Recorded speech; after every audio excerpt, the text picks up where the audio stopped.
Un'inchiesta interna dell'ospedale di Padova avrebbe fatto emergere delle irregolarità nell'uso del cartellino da parte dei medici. Pietro Vernizzi.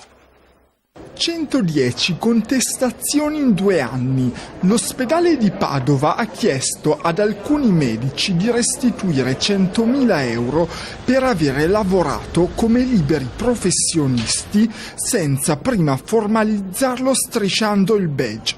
La metà della somma totale è dovuta da 3 chirurghi. C'è da distinguere fra chi effettivamente ha voluto non timbrare il cartellino e tra le moltissime persone invece che l'hanno fatto meramente per distrazione. Le norme prevedono che, finito il loro turno, i medici possano continuare a lavorare in ospedale come liberi professionisti, purché ci sia una distinzione netta tra le 2 attività.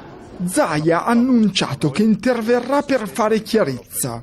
Nel momento in cui si va a prenotare, io penso che la vera soluzione sia quella. Il centro unico per le prenotazioni, il CUP, definisce già quante sono le ore dedicate alla libera professione e già da lì le scala dall'orario di servizio del medico. Quindi abbiamo finita sta storia di andare a timbrare, stimbrare e quant'altro. Ma è il sistema dell'intramenia in quanto tale a essere poco trasparente? Assolutamente no, al punto in cui siamo, guardi, è tutto tracciato dal punto di vista informatico, dico tutto, intendo la prenotazione della visita, l'accettazione che il paziente fa, il pagamento, il referto naturalmente della visita effettuata.